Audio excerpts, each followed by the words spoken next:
Throughout history, interracial couples have not been seen as normal in the world. But that has changed over the years, and it has been accepted more and more ever since the Loving v. Virginia case. Many more people of different races have come to accept interracial couples, and they don't face as much backlash. But it always hasn't been like this.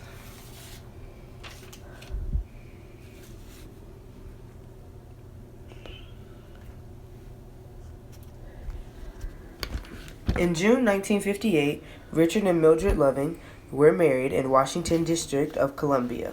In the District of Columbia, interracial marriages were legal. It's all right that no man should have. I think that marrying who you want to is all right that no man should have anything to do with. It's a God-given right, I think. Mildred Loving married the boy next door, Richard Loving. Richard Loving is a construction worker, Mildred Loving the daughter of a sharecropper. They were born and raised in Caroline County, Virginia, where white and colored people seem unaware of the racial prejudice that exists in much of the country. The Lovings didn't know that it was a crime for a white person to marry a Negro in Virginia. They found out the hard way. But I didn't realize how bad it was until we got married.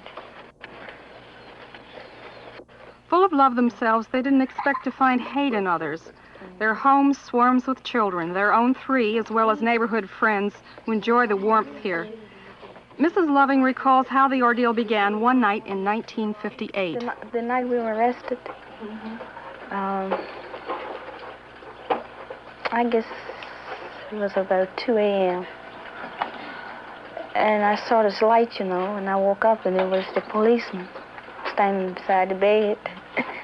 And he told us to get up, that we was under arrest. You go ahead and play. And anyway, they carried us to Bowling Green and locked us up. And in January, they had the trial. And they told us to leave the state for 25 years. But the way I understood it, the lawyer said that we could come back to visit, when we wanted to. So that Easter, we came back, and they got us again. We had been down a few times before that, but at Easter we came down, they found out we was down. They arrested us again. The Lovings spent 5 years in a Negro ghetto in Washington, D.C., where they suffered the indignities of unemployment, loneliness, and uncertainty. When one of the children, unused to city streets, was hit by a car, Mrs. Loving decided to act. She wrote a letter to the then Attorney General of the United States, Robert Kennedy, who in turn passed the letter on to a Virginia lawyer, Bernard Cohen, a member of the Civil Liberties Union. We have 3 children and cannot afford an attorney. We wrote to the Attorney General. He suggested that we get in touch with you for advice. Please help us if you can. Hope to hear from you real soon. Yours truly, Mr. and Mrs. Richard Loving. And it was that simple letter that got us into this not-so-simple case. Bernard Cohen could and did help the Lovings. He teamed up with another attorney, Phil Hirschkopf, and at no fee they reopened the Loving case in the Virginia courts, appealing each losing decision until at last the United States Supreme Court heard these arguments. Arguing protection, we advance the argument that these statutes are slavery statutes. They're meant to keep the Negro people in the badges and bonds of slavery. The outrageous civil effects of these statutes are not always apparent right away. For example, if Richard Loving were to die, then Mildred Loving would not be able to collect Social Security benefits as his widow. What is fundamentally important, though, is we ask the court to decide that a state may not pass a law which proscribes marriage between 2 consenting, competent adults based on race alone. The attorneys for the state of Virginia refused to talk with ABC. Bernard Cohen described their arguments. They seem to say that there was a present-day justification for these laws. That is, that they're interested in the welfare of the children of such marriages. Today, the United States Supreme Court handed down a decision. The Lovings' ordeal is at last over. Richard and Mildred Loving have won the right to be man and wife, father and mother in the state of Virginia. Anti-miscegenation laws have been declared illegal not only in Virginia, but in all 16 states that have held such statutes. This is Hope Ryden, ABC News, reporting.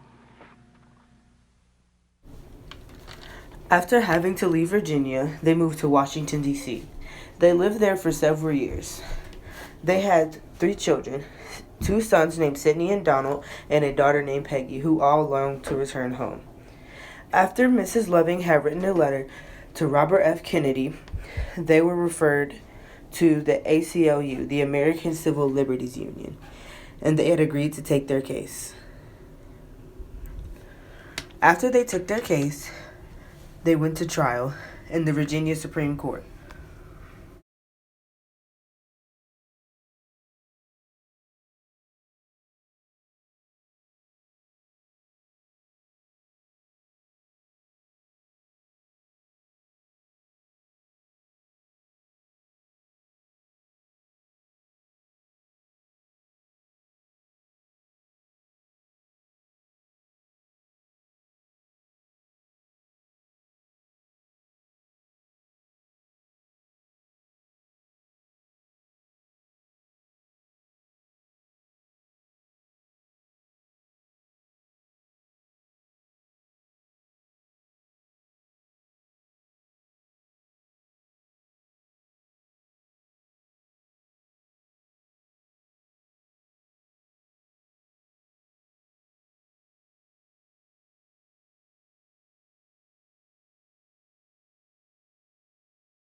On June 12, 1967, in a unanimous decision, the Supreme Court decided that interracial marriage was now legal.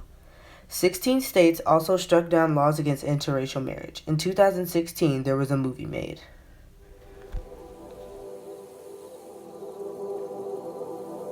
I'm gonna build you a house. Right here. Our house.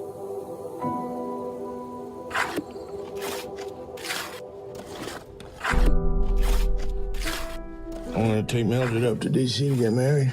You sure about that?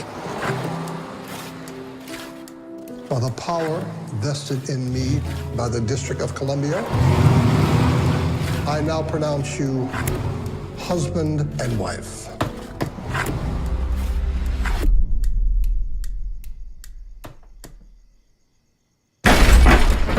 In here?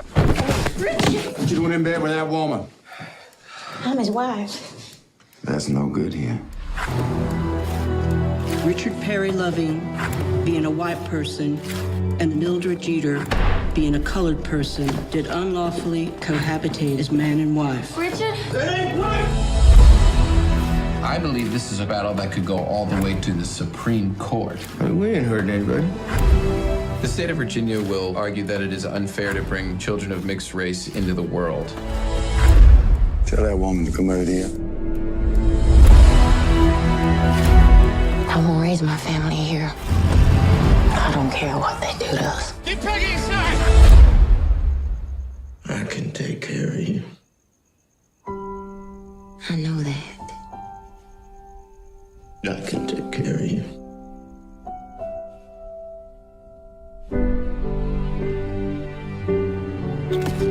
We have some enemies, but we have some friends, too. You realize this case could alter the Constitution of the United States. You think you'll lose? We may lose the small battles, but win the big war. Is there anything you'd like me to say to the Supreme Court Justices of the United States? Yeah. Tell the judge I love my wife.